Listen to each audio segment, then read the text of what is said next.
اس عقیدے سے درود پڑھنا چاہیے کہ ہم پڑھتے ہیں حضور سنتے ہیں۔ اس کی وجہ یہ ہے نبی علیہ الصلوۃ والسلام نے ارشاد فرمایا لوح محفوظ پر قلم چلتا تھا۔ کہاں چلتا تھا؟ لوح محفوظ پر قلم چلتا تھا۔ حضور فرماتے ہیں میں اس قلم کے چلنے کی آواز اپنی ماں کے شکم میں سنا کرتا تھا۔ جو محبوب ماں کے شکم میں رہ کر لوح محفوظ پر چلنے والی قلم کی آواز کو سن سکتے ہیں، مقبول پور میں بیٹھنے والوں ہمارا یہ عقیدہ ہے، ہمارے آقا ہمارا درود بھی سن سکتے ہیں۔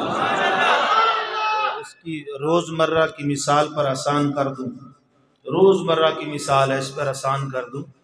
ہم یہاں سے قبرستان جاتے ہیں یا وہاں سے گزرتے ہیں، بڑی آسان دلیل ہے۔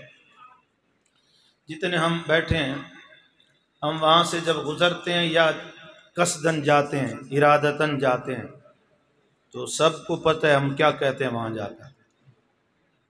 السلام علیکم یا ایسے ہی بھائی، خوف نہیں رکھنا۔ یہ مولانا حبیب الرحمان صاحب نے بڑی، اس قابل میں نہیں ہوں جتنی انہوں نے تعریف کر دی ہے۔ واقعتاً یہ فقیر کے ساتھ بیٹھ کر چند سبق تکرا رہے ہیں۔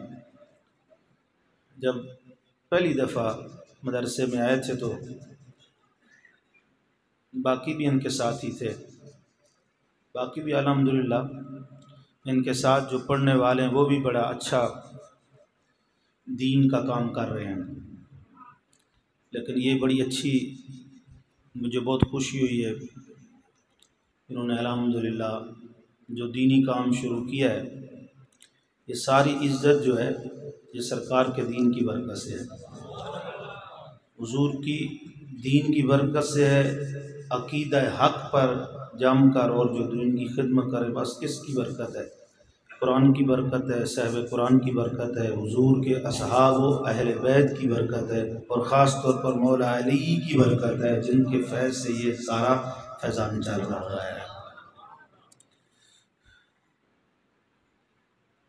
نبی علیہ الصلوۃ والسلام نے کیا ارشاد فرمایا؟ یعنی کہ جب قبرستان کی طرف جاؤ، قصدن جاؤ، ارادتاً یا ویسے گزرو، تو ہم سب کیا کہتے ہیں؟ السلام علیکم۔ ہاں بول دیں، کوئی حرج نہیں ہے، خوف نہیں رکھیں۔ کچھ بندے قبرستان کی بات ہے یا موت کی بات ہے نا ڈر جاتے ہیں، لیکن مجھے ڈر نہیں ہے، کیونکہ آج ابھی جبرائیل آ جانا یہاں بیٹھے بیٹھے، اللہ کی عزت کی قسم میری عید ہے، ابھی جبرائیل آ جائے نا، اسرائیل آ کے روح قبض کر لے ہماری، ابھی تو عید ہے۔ کیوں؟ جس دن یار کو مل جائیں گے وہ دن عید کا ہی دن ہوگا۔ زندگی میں بندہ تڑپتا ہے، تہجد پڑھ کے تڑپے، تہجد کے وقت اٹھ کے تڑپے، کبھی نماز میں تڑپے، کبھی علیحدہ بیٹھ کے تڑپے، یا رسول اللہ اپنا دیدار کرا دو، یا رسول اللہ کرم فرما دو۔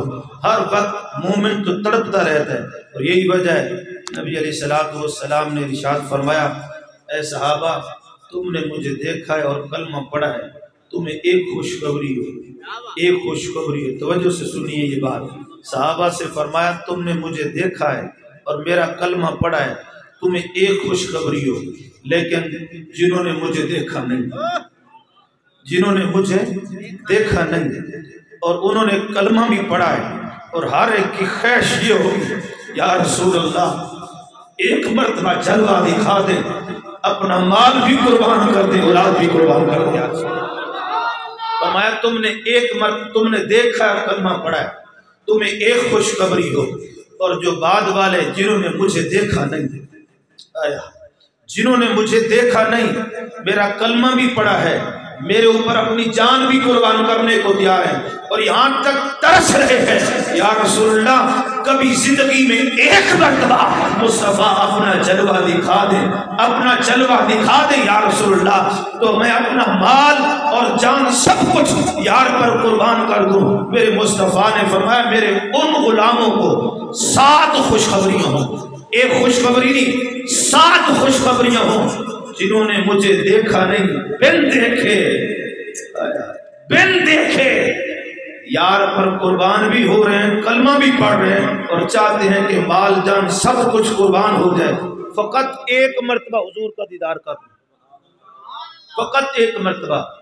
تو مومن کی کتنی، حضور کے غلام کی شان کتنی ہے، حضور کے غلام کو مقام و مرتبہ کیا ملا ہے کہ سرکار نے اپنی امت کو کیا درس دیا ہے کہ جس نے سامنے دیکھا کلمہ پڑھا ایک خوشخبری۔ اور یہ ہم نعوذ باللہ کو یہ بھی ذہن میں نہ رکھے کہ چونکہ ہمیں 7 خوشخبری ہیں، صحابہ کو ایک خوشخبری ہے، یہ ذہن میں نہ رکھیں کلی فضیلت صحابہ کو ہے، ایک جزوی فضیلت اس امت کو بعد والے آنے والوں کو دی ہے، کلی ساری کی ساری جو ہے نا وہ سعادت بھی اور فضیلت صحابہ کرام اور اہل بیت کو ہے۔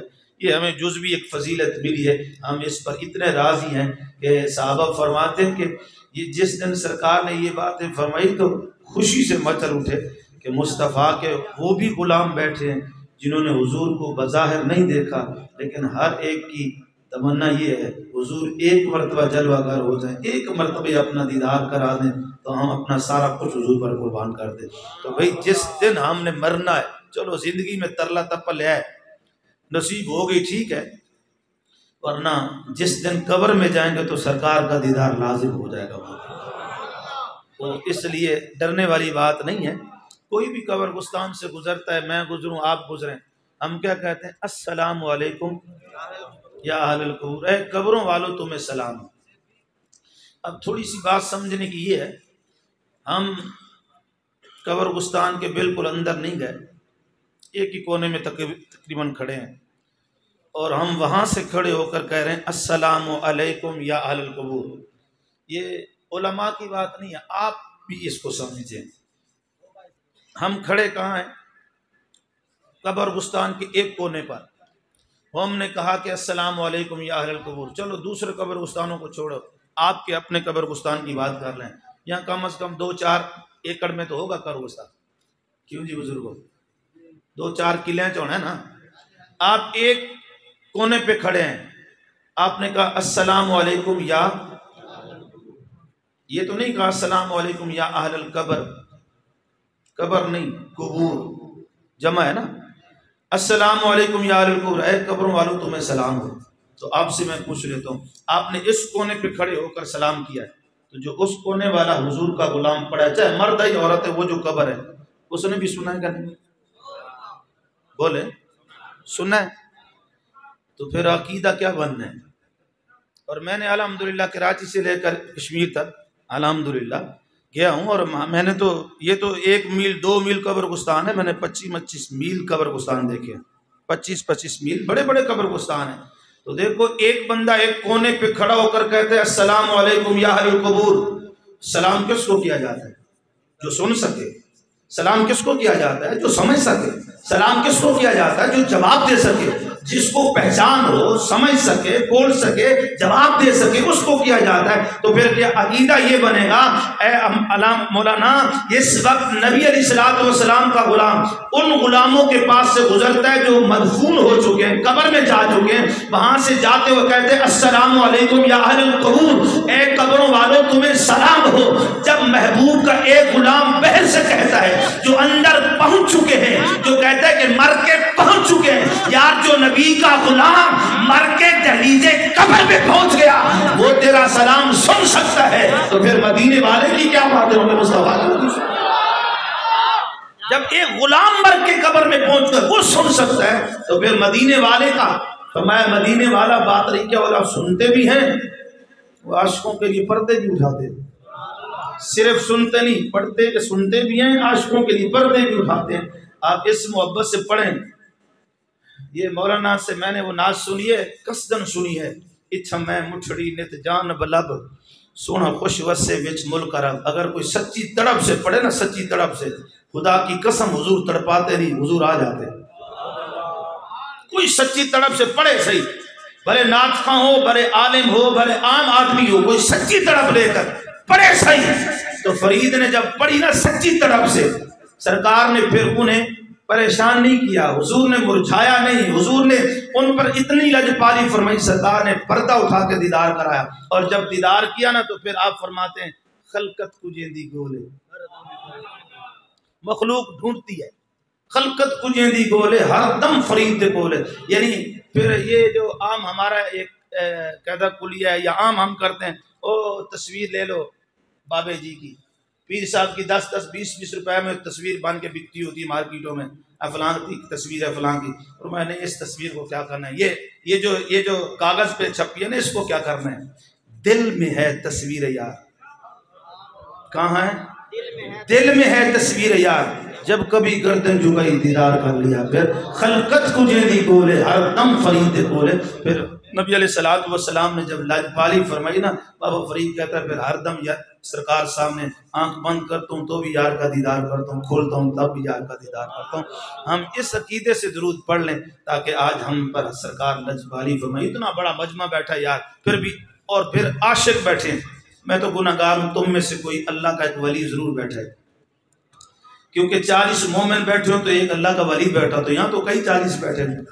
تو اس لیے اس ولی کی برکت سے اللہ آج سب کی حاضری قبول کر لے گا. محبت سے پڑھیں الصلاۃ والسلام علیکہ یا سیدی یا رسول اللہ وعلی آلک و اصحابک یا سیدی یا جد الحسن والحسین. محبت سے پڑھ لیں الصلاۃ والسلام علیکہ وعلی آلک و اصحابک یا سیدی یا خاتم النبیین. درے مصطفیٰ کے سرے محفل جیڑی بھی سرے محفل کرم اتنا میری سرکار ہو جائے، نگاہیں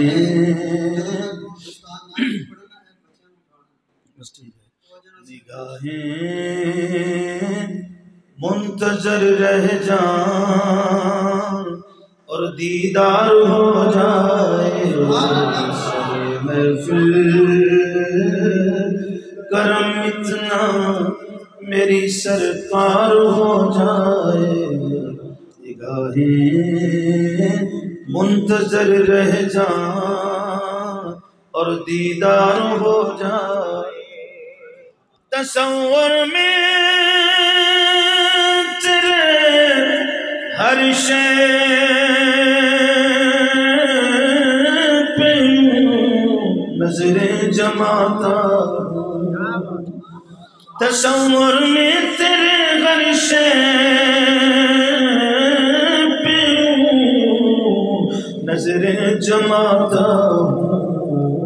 نہ جانے کون سی شے میں تیرا دیدار ہو جائے، نہ جانے کون سی شے میں تیرا دیدار ہو جائے، نہ جانے کون سی شے میں تیرا دیدار ہو جائے. سرے محفل کرم اتنا میری سرکار ہو جائے. یہ شعر بڑا خوبصورت ہے. نہ جانے کون سی شے میں تیرا دیدار ہو جائے.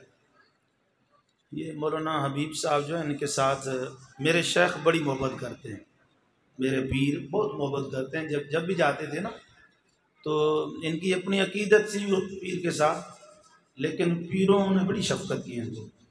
تو میں مرتبہ یہ نعت پڑھ رہا تھا، اکثر ان کے سامنے بھی پڑھتا تھا، تو مجھے پیروں نے فرمایا کہ تصور میں تیرے ہر شے پہ نظریں جماتا ہوں، نہ جانے کون سی شے میں. آپ فرماتے ہیں کہ کون سی شاہ کو چھوڑو آسان کر دیتے ہیں، قریب کر دیتے ہیں. اور صوفیوں کی اصطلاح میں میرے شیخ نے فرمایا یوں پڑھنا چاہیے، بشکل شیخ دیدم مصطفیٰ، بشکل شیخ دیدم مصطفیٰ ندیدم مصطفیٰ بل خدارا، کہ میں نے اپنے پیر و مرشد کی شکل میں مصطفیٰ کا جلوہ دیکھا ہے. صرف مصطفیٰ کا جلوہ نہیں، میں نے خدا کا جلوہ دیکھا ہے. قاری صاحب آج ہم پہلے آ گئے ہیں، ٹھیک ہے. جدھر جاتے ہیں یہ اس وقت تلاوت کر کے اگلے گھر چلے ہوتے ہیں، آج ہم پہلے آئے ہیں۔ تو چونکہ صوفیوں کی بات ہے نا جی، بشکل شیخ دیدم مصطفیٰ، کہ میں نے اپنے پیر و مرشد کی شکل میں مصطفیٰ کا جلوہ دیکھا ہے، اور پیر کامل ہونا بھی وہی چاہیے۔ سرکار نے خود صحابہ سے فرمایا میں تمہیں اللہ کے ولیوں کی نشانی نہ بتاؤں؟ صحابہ کرام نے عرض کی حضور ضرور فرمایا خیارکم الذین اذا رأوا ذکر اللہ، اللہ کا ولی وہ ہوتا ہے جس کا چہرہ دیکھو خدا یاد آ جائے، اللہ یاد آ جائے۔ تو اس لیے بشکل شیخ دیدم مصطفیٰ، نہ دیدم مصطفیٰ بل خدارا، یعنی کامل پیر کی شکل میں مصطفیٰ کا جلوہ دیکھا ہے، صرف مصطفیٰ کا جلوہ نہیں بلکہ خدا کا جلوہ دیکھا ہے۔ تو پھر پیر و مرشد نے فرمایا اس کو اس طرح پڑھو تاکہ آسانی بھی ہوگی، قریب ہو جائے کام۔ تصور میں تیرے مرشد پہ یوں نظریں جماتا ہوں، یقیناً اس میں تیرا دیدار ہو جائے، یقیناً اس میں تیرا دیدار ہو جائے، سرے محفل کرم اتنا میری سرکار ہو جائے، اور غلام مصطفیٰ بن کر میں بک جاؤں مدینے میں، غلام مصطفیٰ بن کر میں بک جاؤں مدینے میں، انہی کے نام پہ سودا سرے بازار ہو جائے۔ نعرہ تکبیر، نعرہ تکبیر، نعرہ رسالت، نعرہ رسالت۔ انہی کے نام پہ سودا سرے بازار ہو جائے، اور سنبھل کر پاؤں رکھنا حاجیوں شہر مدینہ، سنبھل کر پاؤں رکھنا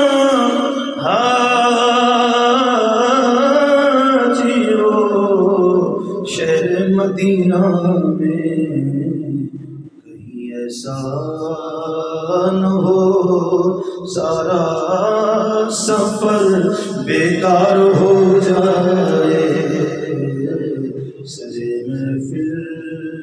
اور خوبصورت شعر ہے، فنا اتنا تو ہو جاؤں میں تیری ذات عالی میں، حبیبی یا رسول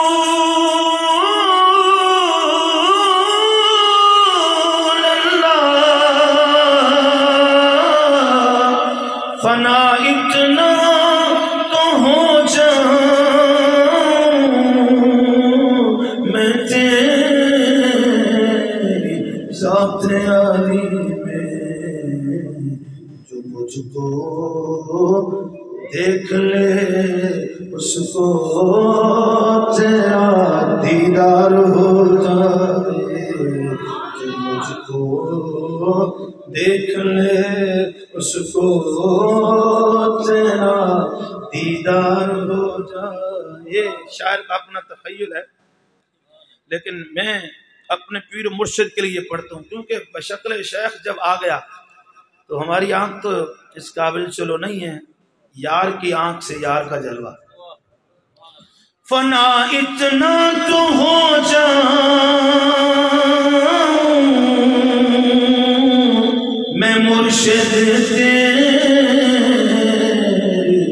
ذات عالی میں، جو مجھ کو دیکھ لے اس کو تیرا دیدار ہو جائے، مجھ کو۔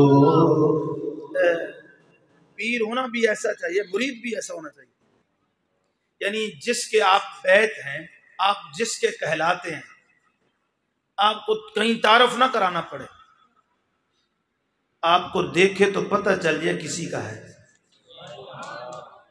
سب سے پہلے ہم جتنے بیٹھے ہیں، سب سے پہلے ہم محمدی ہیں، نبی علیہ الصلوۃ والسلام کا کلمہ پڑھے نا سب سے پہلے۔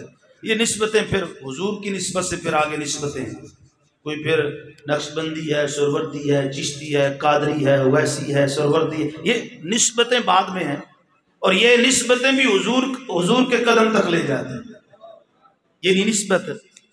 تو کیسا ہونا چاہیے مرید؟ ہر ایک مرید کی خواہش یہ ہوتی ہے نا کہ یار میں کوئی ایسا کام نہ کروں جس کی وجہ سے میرے شیخ کی طرف انگلی اٹھے، یار یہ فلانے کا، ایسے ہی ہے نا بھائی۔ تو سب سے پہلے میرے بھائی ہم حضور کے غلام، حضور کا غلام کیسا ہونا چاہیے؟ یہ نہیں کہ وہ اپنے دکان پہ بیٹھا ہے تو وہاں بھی پتہ چلے یہ حضور کا غلام بیٹھا ہے، بازار پہ جا رہا ہے تو وہاں بھی پتہ چلے یہ حضور کا غلام ہے۔ یہ نہ ہو کہ ایئرپورٹ پر جناب کا کھانا چیک ہو رہا ہو کہ یہ مسلم ہے یا غیر مسلم ہے، ایسا نہیں ہونا چاہیے۔ وہاں پر وہ جناب تمہارا پاسپورٹ چیک کریں، شناختی کارڈ چیک کریں کہ یہ کون ہے، ایسا حلیہ نہیں ہونا چاہیے کہ وہ چیک کرنے پر مجبور ہیں جی پتہ نہیں کون ہے، یہ ہندو ہے، مسلم ہے، غیر مسلم ہے، یہ جناب قادیانی ہے، کون ہے، ایسا نہیں ہو۔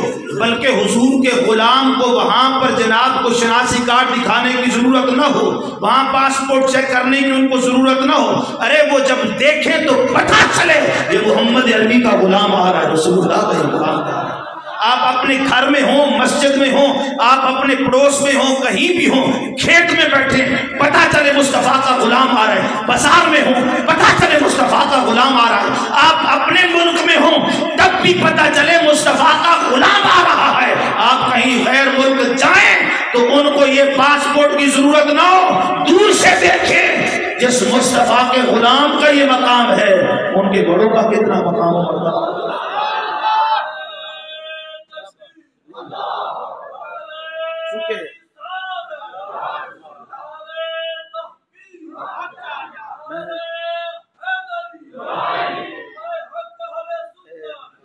اختصاراً عرض کروں گا کیونکہ پروگرام بہت لمبا ہو جائے گا پھر۔ ہم الحمدللہ خوش نصیب ہیں، سب جتنے بیٹھے، مولانا نے ان کی پوری ٹیم نے بڑی خوبصورت اس محفل کو سجایا، اور خاص طور پر آج کی اس محفل کا تعلق جو ہے قرآن اور صحب قرآن سے ہے۔ بڑی خوشی ہوئی بچوں نے جو قرآن پڑھا ہے، انشاءاللہ آگے بھی پڑھتے رہیں گے، اور یہ قرآن پڑھنے والے جتنے بھی بچے ہیں ان کے والدین بہت بڑی ان سب کو مبارک ہو، خصوصاً ان کے استاد کو مبارک ہو کہ جنہوں نے لگن اور محنت سے ان کو ایک منزل کراس کرا دیے۔ پھر آگے کوئی حافظ بنے گا، پھر عالم بنے گا، پھر اسی سے کوئی بیر سے کوئی نہیں بنتا کچھ، کوئی کہنا ولی کوئی آسمان سے گرتا نہیں، یہیں صحیح، ولی کوئی آسمان سے نہیں گرتا، نبوت کا دروازہ بند ہے، نبوت کا دروازہ بند ہے، ولایت کا دروازہ بند نہیں، ولایت کا دروازہ آج بھی کھلا ہوا ہے اور اسی سے بنے گا۔ تم دوسری تعلیم کا میں منکر نہیں ہوں، آپ پڑھائیں جتنا دل چاہتا ہے پڑھائیں، ڈبل ایم اے کرائیں، ٹرپل کرائیں، جتنا کرائیں، میں اس کا کوئی منکر نہیں، انکار نہیں مجھے، لیکن اللہ کی عزت کی قسم آپ دین مصطفیٰ پڑھائیں گے نا، رسول اللہ کا دین پڑھائیں گے تو اس کی قدر کیا ہے، اس پڑھنے والے کا مقام کیا ہے، پڑھانے والے کا مقام کیا ہے، والدین کا مقام کیا ہے، یہ آپ اگر تھوڑا سا سمجھیں گے نا، دنیا میں بھی آپ کی قدر ہے، قبر میں بھی قدر ہوگی، قیامت کے دن بھی قدر ہوگی۔ اس کی مثال آپ نے مولانا نے تو پہلے ہی دے دی ہے، میں اس قابل نہیں ہوں، لیکن اتنا وہ جو تعریف کر دی ہے کہ یہ انسان جس وقت گھر سے چلتا ہے نا، دوسرے طالب علم اسکول کے، کالج کے، یونیورسٹیوں کو بھیجاتے ہیں، دین کا طالب علم بھی جاتا ہے، فرق دیکھیں، دوسرے طالب علموں کو اسکول والے کو، کالج والے کو، یونیورسٹی والے کو ان کے بڑے انتظام ہوتے ہیں چھوڑنے کے.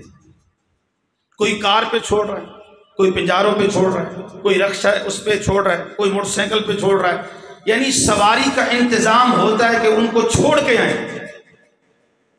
لیکن جس وقت دین کا طالب علم جمعرات چھٹی آتا ہے نا مدرسے سے، اور پھر جمعے کی شام کو جب ماں سے اجازت لیتا ہے کہ ماں میں مدرسے میں جانا چاہتا ہوں، چھٹی ختم ہوگی نا، جمعرات آیا پھر جمعے والے دن پھر واپسی ہوتی ہے، تو ماں بھی دروازے پہ آ کر بلکہ گھر سے الوداع کہہ دیا یا دروازے تک آئی ہے. اس کے لیے بھائی نے بھی ٹائم نہیں نکالا، بیٹے چلا جا. نہ اس کے لیے جناب رکشے کا انتظام ہے، نہ اس کے لیے موٹر سائیکل کا انتظام ہے، نہ کار کا ہے، نہ پنجاروں کا ہے. بس الوداع بھی گھر سے ہو رہا ہے، اور وہ بھی دروازے کی دہلیز سے الوداع کر لیا. وہ بچہ 2 کپڑوں کے جوڑے جب لے کر مرجھائے ہوئے دل سے نکلتا ہے نا دروازے سے، دین کا طالب علم مدرسے میں جانے کے لیے اب اس کے لیے اتنا پروٹوکول نہیں ہے. جس وقت مرجھائے ہوئے دل سے 2 جوڑے کپڑوں کے لے کر ایک تھیلی میں ایک جناب شاپر کے اندر نکلتا ہے، رحمت الہی پتہ کیا فرماتا ہے، رب کیا فرماتا ہے، اے میرے محبوب کے دین کے طالب علم کوئی بات نہیں، اگر جناب سکول والوں کو یہ پروٹوکول تھا، کوئی موٹر سائیکل پہ، کوئی کار پہ، کوئی رکشے پہ، کوئی پنجاروں پہ جا رہا ہے، تو اے میرے محبوب کے طالب علم دین کے طالب علم پریشان ہونے کی ضرورت نہیں ہے. دنیا والوں کو وہ پروٹوکول ملا جب تو میرے مصطفیٰ کے دین کے لیے گھر سے نکلا ہے. رب فرماتا ہے اے رحمت کے فرشتوں میرے محبوب کے دین کے لیے بچہ نکلا ہے، اس کے قدموں کے نیچے اپنی رحمت کے پر بچھا دو.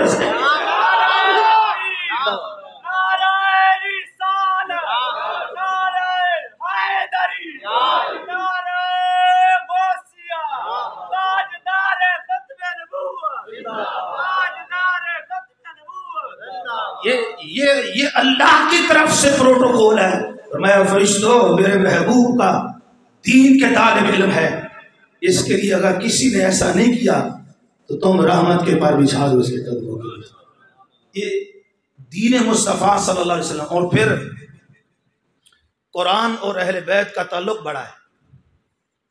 نبی علیہ الصلوۃ والسلام جب آخری مرتبہ جس وقت ظاہری دنیا سے پردہ فرما رہے تھے تو حضور نے سب صحابہ کرام کو، کیونکہ اولین مخاطب صحابہ کرام ہیں، سب سے فرمایا انا تارکم فیکم الثقلین، 2 چیزیں چھوڑے جا رہا ہوں تمہیں، میں تمہارے درمیان 2 چیزیں چھوڑے جا رہا ہوں. صحابہ سے فرمایا، اولین خطاب صحابہ کو ہے اور ان کے بعد پھر ہم کو ہے، جگہ بعد دیگرے پھر جیسے تابعین تبع تابعین، پھر یہ پیغام یہاں تک پہنچا ہے. سرکار نے فرمایا تم میں 2 چیزیں چھوڑے جا رہا ہوں. کتنی چیزیں؟ 2 چیزیں. فرمایا سب سے پہلے اول قرآن ہے، ایک قرآن ہے، اور فرمایا ایک میری اہل بیت ہے. کتنا تعلق ہے قرآن کا اور اہل بیت کا؟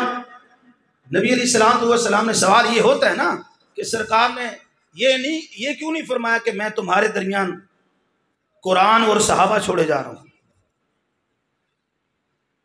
یہ کیوں نہیں فرمایا کہ قرآن اور صحابہ کو چھوڑے جا رہا ہوں؟ اس لیے کہ صحابی تو بنتا ہے دیدار مصطفیٰ سے. صحابی کا کیسے بنتا ہے؟ دیدار مصطفیٰ سے. ایمان کی نظر سے دیکھے ماتا علیہ السلام وہ صحابی رسول ہے، لیکن حضور کی نگاہ نبوت دیکھ رہی تھی نا، میرے پردہ کرنے کے بعد صحابی تو کوئی بنے گا نہیں. آج بھی اگر آپ اور میں کوئی خواب میں دیکھ لے حضور کو یا ظاہری دیکھ لے، ہم صحابی نہیں بنیں گے. صحابی وہ تھا جو ظاہری زندگی میں نبی علیہ الصلوۃ والسلام کی ظاہری زندگی میں جس نے ایمان کی نظر سے مصطفیٰ کو دیکھا ہے وہ صحابی بنا ہے. اور اس کا مقام پتہ ہے کتنا ہے؟ وہ بھلے 1 گھنٹے میں بنا ہو، صرف 1 گھنٹے کے لیے اس کی زندگی نے وفا کی ہو، بھلے 10 سال 50 سال 60 سال کی عمر کے لیے، وہ اس کا مقام و مرتبہ کتنا ہے. ایک صاحب آتا ہے آ کے کلمہ پڑھتا ہے، مسلمان ہو جاتا ہے، واپس جاتا ہے، 10 بجے آیا 11 بجے واپس گیا تو اس کا انتقال ہو گیا، وہ بھی صحابی ہے. اس کا مقام کتنا ہے؟ اس کا مقام لمبی بات نہیں ہے. وہ جس گھوڑے پر بیٹھ جائے، جنگ کے لیے نکلے. کچھ لوگ آج بھی ان پریشان ہیں کہ اہل بیت کو صحابہ کیوں نہیں گنتے. اہل بیت بھی صحابہ میں ہیں، مولا علی بھی صحابی ہیں، حضرت حسنین کریمین بھی صحابی ہیں. یہ علیحدہ بات ہے کہ ان کو شرف ڈبل ہے کہ اہل بیت میں بھی کھڑے ہیں، صحابہ کے ساتھ میں بھی کھڑے ہیں. وہ صحابی رسول گھوڑے پر جب بیٹھتا ہے نا جنگ کے لیے، دین اسلام کے لیے، دین کی سربلندی کے لیے، ناموس رسالت کی خاطر، مصطفیٰ کی عزت کی خاطر، احترام کی خاطر، عظمت کی خاطر، دین کی خاطر، دین اسلام کی خاطر گھوڑے پر جب بیٹھتے ہیں نا، وہ گھوڑا جس وقت چلتا ہے اس کے قدموں سے جب مٹی اڑتی ہے، گھوڑے کے قدموں سے مٹی اڑتی ہے. قرآن پڑھ لیں، قاری صاحب پڑھ دیں گے انشاءاللہ. میں گزارش کر دوں گا وہ یہ صورت بھی آج آپ کو سنائیں گے.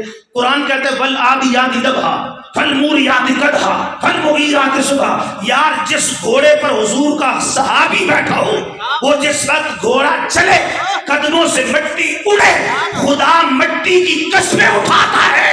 جب مٹی کی قسم اٹھا رہا ہے تو جو گھوڑے پر بیٹھے اس کا مقام و مرتبہ کتنا ہوگا. تو اس لیے صحابی تو وہ بنے گا جس نے ظاہراً حضور کو دیکھا ہے. لیکن حضور کی نگاہ نبوت دیکھ رہی تھی نا کہ میرے ظاہری پردہ فرمانے کے بعد صحابی تو نہیں، صحابی تو آگے چلیں گے نہیں. میری اہل بیت قیامت تک چلے گی، اہل بیت قیامت تک چلے گی. اس لیے فرمایا میں دو چیزیں چھوڑے جا رہا ہوں، قرآن اور اہل بیت. قرآن کو بھی نہیں چھوڑنا، میری اہل بیت کو بھی نہیں چھوڑنا. اور یاد رکھ لو، آج بھی جس نے قرآن کا دامن بھی تھاما ہے، اہل بیت کا دامن بھی تھاما ہے. قرآن صحیح سمجھ بھی اسے آتا ہے، صحیح سمجھاتا بھی کوئی ہے، صحیح پڑھاتا بھی کوئی ہے، صحیح آتا بھی اسی کو ہے، صحیح سکھاتا بھی وہ ہے. کچھ لوگ قرآن پڑھیں گے، اہل بیت کا دامن چھوڑے ہوئے ہیں، لاکھ قرآن پڑھتے رہے، جنہوں نے صرف نرگٹ سے اوپر پڑھا، اہل بیت کی محبت کو چھوڑ کے پڑھا. اللہ کی عزت کی قسم، ان کے مرنے کے بعد ان کی قبر پر ایک دن نہیں پڑھا گیا جنہوں نے دل سے پڑھا ہے، حضور کی آل کی محبت رکھ کے پڑھا ہے. دیکھ لو باب فرید کا دیا آج بھی کر رہا ہے، داتا علی حجویری کے دیا آج بھی کر رہا ہے، حق سلطان کا دیا آج بھی کر رہا ہے. لاکھوں اولیاء ہیں جن کی قبریں آج بھی روشن ہیں، اور لاکھوں علماء حق اہل سنت ہیں جن کی قبریں روشن ہیں. کیوں روشن ہیں؟ انہوں نے دل سے اور اللہ کا قرآن بھی پڑھا ہے، مصطفیٰ اور اہل بیت کی محبت رکھ کے پڑھا.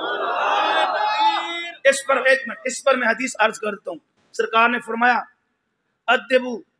ادبو اولادکم ثلاث خصال. فرمایا اپنی اولادوں کو 3 اچھی چیزیں سکھاؤ. 3 چیزیں. ادبو اولادکم ثلاث خصال. فرمایا 3 چیزیں سکھاؤ. سب سے پہلے فرمایا حب نبی. کیا سکھاؤ؟ اپنے نبی کی محبت سکھاؤ. پھر فرمایا حب اہل بیت، میری اہل بیت کی محبت سکھاؤ. پھر تیسرے نمبر پہ فرمایا و تلاوت قرآن. اب اس ترتیب کو دیکھیں، جب آپ کا بچہ بولنے لگے کیا کرنا ہے؟ سب سے پہلے حضور کی محبت سکھا دی. آج ہم پتہ کیا سکھاتے ہیں، پھر بعد میں وہ کہتے ہیں اے حضور اے بچہ بڑا چلا کے گالاں کٹ ہے، مندے کٹ ہے، یہ کرتا ہے وہ کرتا ہے. میرے بھائی گالاں تبھی کٹے گا تو پہلے سکھائے گا گالی، اس کو حضور کی محبت سکھا. بچہ جب بولنے لگے نا، اس کو حضور کی گھر میں بیٹھ کر شام کو دینا ٹائم. آج کسی کے پاس ٹائم ہی نہیں ہے. 4 گھر میں بندے ہیں تو سب کے پاس ٹچ، بس وہ سب ٹچ ہے. ہر کوئی انگلی کھڑکا رہا ہے، بس انگلی زبان اس طرح چلا رہا ہے. باپ آواز دے رہا ہے تو بیٹے کو پتہ ہی نہیں ہے، بیٹی کو پتہ ہی نہیں ہے. اور میرے بھائی اس چیز نے جو خراب کیا، نوجوان نسل کو تباہ کر کے رکھ دیا. اور پھر وہ نوجوان کہتے ہیں یار تو علماء کہتے ہیں کہ ہمیں خواب میں سرکار کا دیدار ہوا، غوث پاک کا دیدار ہوا، صحابہ کا دیدار ہوا، اولیاء کا دیدار، ہمیں تو کچھ دیدار نہیں ہوتے. اور میرے بھائی تیری نظر پاک ہو تو دیدار مصطفیٰ ہو. جس آدمی، اور یہاں اس چیز میں بڑے بڑے صرف عوام نہیں ہیں، بڑے بڑے مولوی پھنسے ہوئے ہیں. جس وقت یہ انگلی گھمائیں گے نا، وہاں پر اوریانیت جہاں آئے گی، اوریانیت، فحاشیت، بے حیائی، بڑوں بڑوں کی نظریں کھڑی ہو جاتی ہیں. جن کی نظروں کے سامنے اوریانیت ہو، فحاشیت ہو، بے حیائی ہو، ارے ان کو نہ غوث نظر آتے ہیں، نہ غوث اعظم نظر آتے ہیں، نہ صحابہ نظر آتے ہیں، نہ مصطفیٰ کا دیدار ہوتا ہے. ارے اس کو دیدار مصطفیٰ ہوگا جو قلباً صاف ہوگا، نظراً صاف ہوگا، ظاہراً صاف ہوگا، باطناً صاف ہوگا، سواءً صاف ہوگا، جس کی نظر جس طرح وہ سوچے گا تو قرآن یا حضور پر درود پڑھتا پڑھتا سو جائے گا، یا مدینہ نظر آئے گا یا مدینہ والا نظر آئے گا۔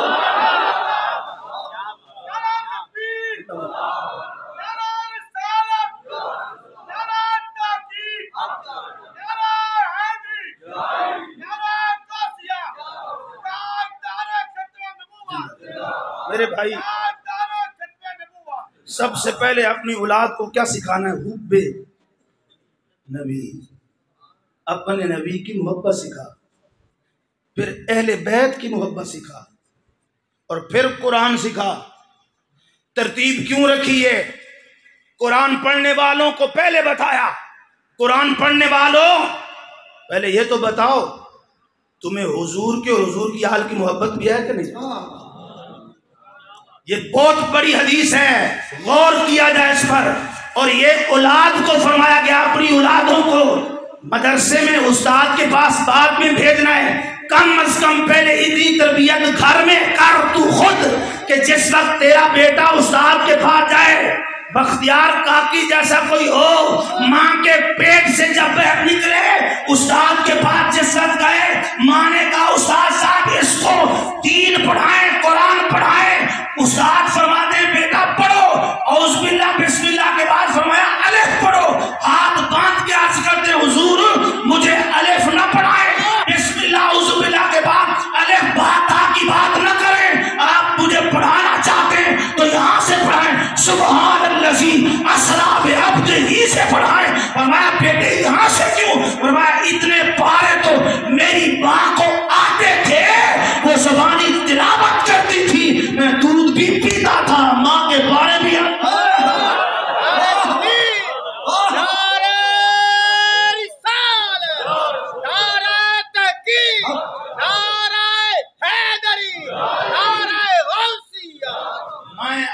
ڈرامے دیکھ کر لوریاں دیں تو پھر کوئی ڈرامے باز تو ہو سکتا ہے، پھر عاشق رسول نہیں ہوگا، عاشق مصطفیٰ نہیں ہوگا، عاشق اہل بیت نہیں ہوگا، عاشق صحابہ نہیں ہوگا، عاشق ولی نہیں ہوگا۔ ماں باپ کو بڑا دخل ہے اولاد کے ساتھ۔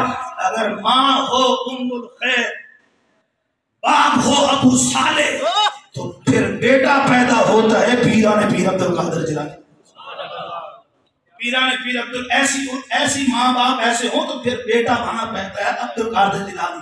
اور آپ نے فرمایا حالانکہ ہم مادر ذات ولی ہیں، لیکن اس کے باوجود آپ فرماتے درست و علم حتی صرت خطبہ، میں علم پڑھتے پڑھتے کتب پکی منزلوں کو پا گئے۔ تو میرے بھائیو، سب سے پہلے ہم نے حضور کی محبت خود بھی اور اپنی اولادوں کو بھی، دوسرے نمبر پہ حضور کی آل کی محبت یعنی اہل بیت کی محبت، تیسرے نمبر پہ قرآن سیکھا، تیسرے نمبر پہ قرآن کو اس لیے رکھا، قرآن بار بار کہہ رہے ہو مجھے پڑھنے والوں، پہلے یہ بتاؤ حضور کی اور حضور کی آل کی محبت بھی ہے کہ نہیں؟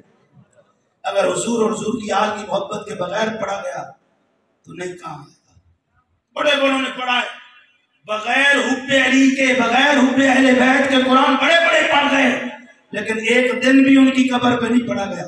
جنہوں نے حضور کی محبت اہل بیت کی محبت رکھ کے پڑھا ہے الحمدللہ ان کی قبروں پر آج بھی پڑھا جا رہا ہے۔ چونکہ آگے کافی پروگرام ہے، میں چاہتا ہوں کہ اللہ تعالیٰ ہم سب کی حاضری قبول فرمائے، مولانا کو اور اللہ تعالیٰ عزت عطا فرمائے، دین کی خدمت اور کرنے کی توفیق نصیب فرمائے۔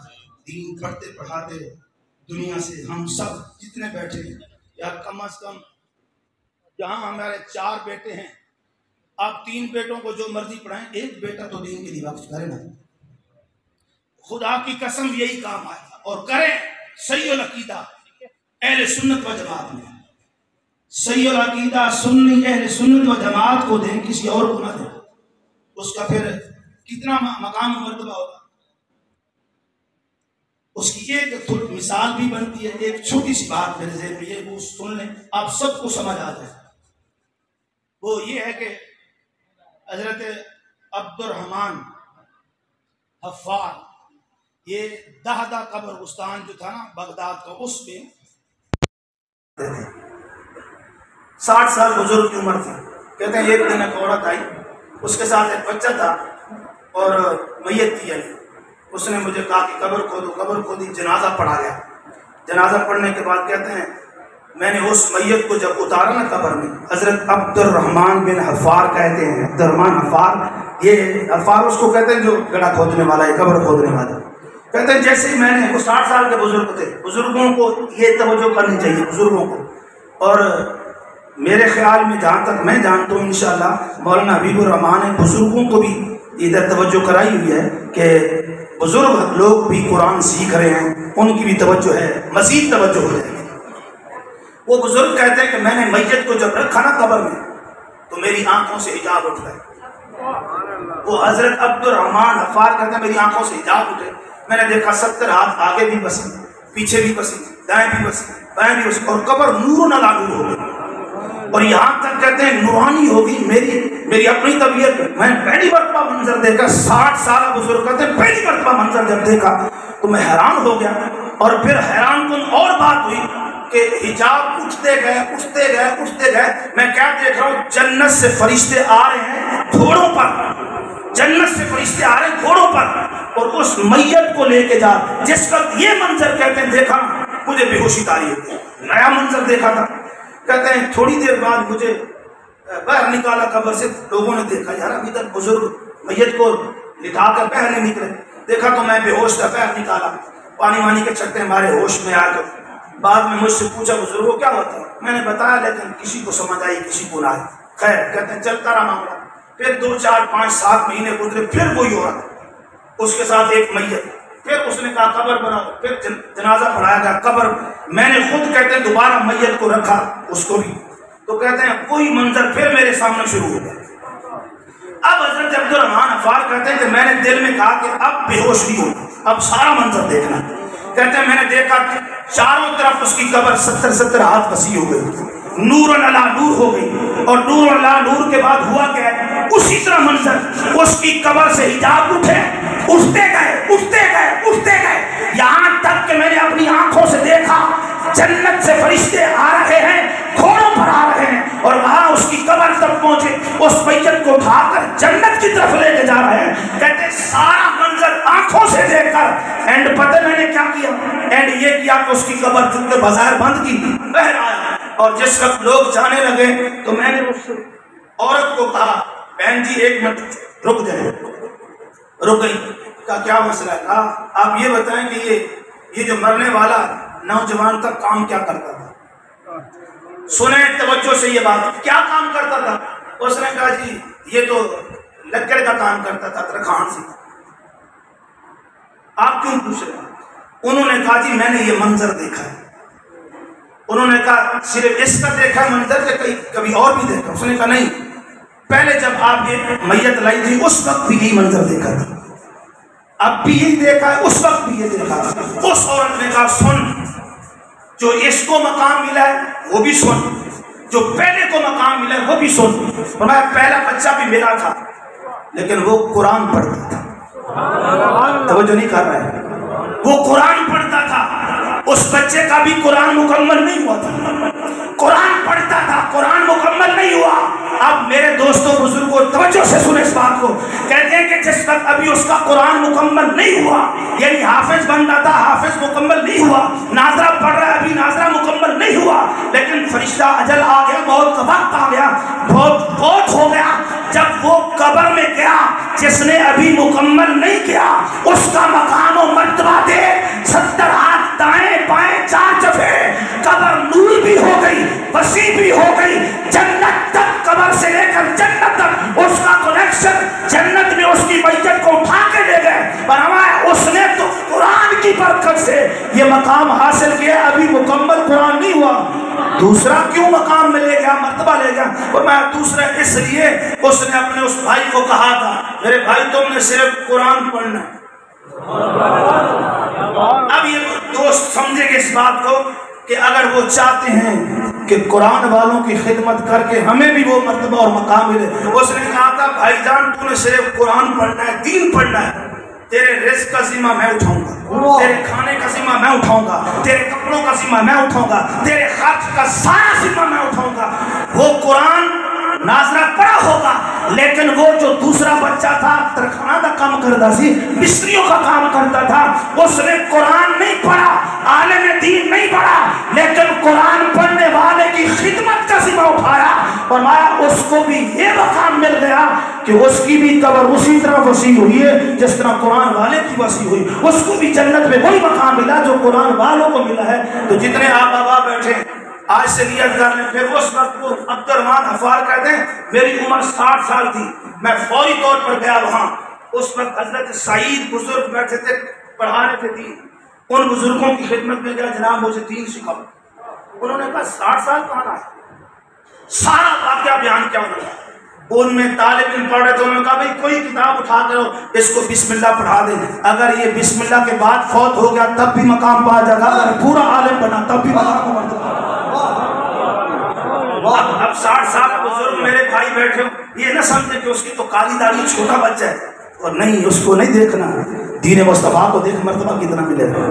تو فوری طور پر انہوں نے سب کتاب بچوں نے اٹھا کے لائی، انہوں نے پہلے ہی پڑھا دی۔ اس کے بعد ان بزرگوں نے حضرت عبد الرحمان حفار، وہ قبریں اسی طرح ہی کھودتا تھا، پیسے نہیں لیتے تھے، 8 سال کورس پڑھا، انہوں نے پورا عالم دین بنے۔ کب شروع کیا؟ 60 سال کے بعد۔ اب ہمارے 60 سال والے بابے کہتے ہیں یار میں بچے نا، 2 چیزیں انسان کو علم سے محروم رکھتی ہیں، ایک تکبر، ایک شرم۔ ایک تکبر، ایک شرم، اگر کوئی تکبر سے کرے گا تب بھی محروم رہے گا۔ نعرہ رسالت، نعرہ تحقیق، نعرہ حیدری، جناب صاحبزادہ پیر سید عبد حسین شاہ صاحب زنجانی آپ تشریف لائے۔ ہم آپ یہ بات صرف توجہ سے سنتے ہیں، شاہ صاحب بھی تشریف لائے کہ دیکھو نا، وہ 60 سالہ بزرگ قبریں کھودتا تھا، لیکن اس نے جب مقام دیکھا کہ قرآن پورا بھی نہیں ہوا تو اس طرح مقام، اور جو قرآن کی خدمت کرنے والا تھا، جو بچہ قرآن پڑھ رہا تھا، وہ دوسرا بھائی، اس کا سارا اخراجات اس نے اٹھایا تو اس کو بھی وہی مقام۔ تو فوری طور پر وہ بزرگ گئے، انہوں نے بھی دین کی نیت کر کے گئے کہ میں دین سیکھوں گا۔ 60 سال کے بعد گئے، اللہ نے اس کا سینہ اتنا کھولا کہ عالم دین بن گئے وہ۔ تو اس لیے میرے بھائیوں، دو چیزیں انسان کو علم حاصل نہیں کرنے دیتی، 2 چیزیں علم حاصل نہیں کرنے دیتی۔ کیوں؟ ایک تکبر اور دوسری شرم۔ وہ کہے گا یار میں ہوں بڑا ہو گیا، میرے چٹے وال آ گئے ہیں تو میں قاری صاحب کو جا کے پڑھا، نہیں، یہ شرم کرے گا تو پھر جو ہے وہ علم حاصل نہیں کر سکتا۔ اور اگر تکبر کرے ہو، میں تو چودھری ہونا، میں تو جٹ ہونا، میں تو میاں ہونا، میں تو فلاں ہونا، میں انہاں کو نہیں۔ میرے بھائی 2 چیزیں اس کو اگر آپ کے سینے میں ہیں تو پھر آپ علم یا اچھائی کی کوئی بات بھی آپ حاصل نہیں کر سکتے۔ 2 چیزیں اگر انسان میں ہوں تو اچھی چیز حاصل نہیں کر سکتا۔ وہ کہے گا یار اس کی کالی داڑھی ہے، میں ادھر کھول جاؤں، میری چیز نہیں۔ حضرت عبد الرحمان حفار کہہ رہے ہیں کہ 60 سال کے بعد فوری طور پر، میں حضرت علامہ سعید صاحب وہاں تشریف فرما تھے، وہ پڑھاتے تھے، ان کی خدمت میں گیا، 60 سال کے بعد انہوں نے کہا میں نے پڑھا علم، پورا عالم دین پڑھا، پورا عالم دین پڑھ کر دین کی خدمت کی۔ اللہ سے دعا ہے کہ اللہ تعالیٰ مولانا نے جو یہ بوٹا لایا ہوا ہے آگے قرآن پڑھنے پڑھانے کا، بچیاں بھی پڑھتی ہیں، بچے بھی پڑھتے ہیں، اللہ تعالیٰ دن دگنی رات چگنی ترقی عطا فرمائے۔ ہم سب کو، میں پہلے عرض کر چکا ہوں، 4 بچے ہیں، 2 بچے ہیں، کم از کم ایک دین کے لیے وقف کرو، ایک دین کے لیے کم از کم آپ دیں، انشاءاللہ وہی تمہارا جو دین والا ہے نا، انشاءاللہ دنیا میں بھی کامیاب، آپ آخرت میں بھی کامیاب، جہاں بھی ہوں گے کامیاب ہے۔ کیوں کہ یہ بچے پڑھیں گے، ماں باپ کو جو اجر ملے گا تو وہ کمال ہے، قیامت کے دن ان کے سروں پہ تاج ہوں گے، نورانی ہوگی، سورج کی روشنی سے زیادہ نور اس تاج کا ہوگا ماں باپ کے سروں پر۔ اور جب ہمارے ماں باپ کے سروں پر تاج ہوگا، آپ توجہ کریں، تو میرے آقا کے والدین کے متعلق مولیوں کا کیا کہنا ہے؟ آج تک مولیوں کو سمجھ نہیں آئی، پتہ نہیں کہ کہاں پھر رہے ہیں، نعوذ باللہ کوئی کہتے ہیں کہ کلمہ نہیں پڑھا، مشرک تھے۔ اوہ کملیا، جس محبوب کی امت کا بچہ چھوٹا قرآن کو 7 سال والا بچہ قرآن حافظ ہو جائے، اس کے ماں باپ کو قیامت کے دن ایسا تاج پہنایا جائے کہ اس کی روشنی سورج کی روشنی سے زیادہ ہو، تو میرا یہ عقیدہ ہے کہ جس دن قیامت کا دن ہوگا، مصطفیٰ کے والدین جب آ رہے ہوں گے نا، جس شان سے حضور کے والدین آئیں گے، پوری انسانیت وہاں قدم اٹھا کے دیکھیں گے کہ واقعی مصطفیٰ کے والدین تصدیق۔ تو اللہ تعالی ہم سب کو عمل کی توفیق نصیب فرمائے۔ اور علماء اور بزرگوں کا ادب کرنے کی توفیق نصیب فرمائے۔ وآخر دعوانا، اور اہل بیت اور قرآن کا دامن صحیح معنوں میں تھامنے کی توفیق نصیب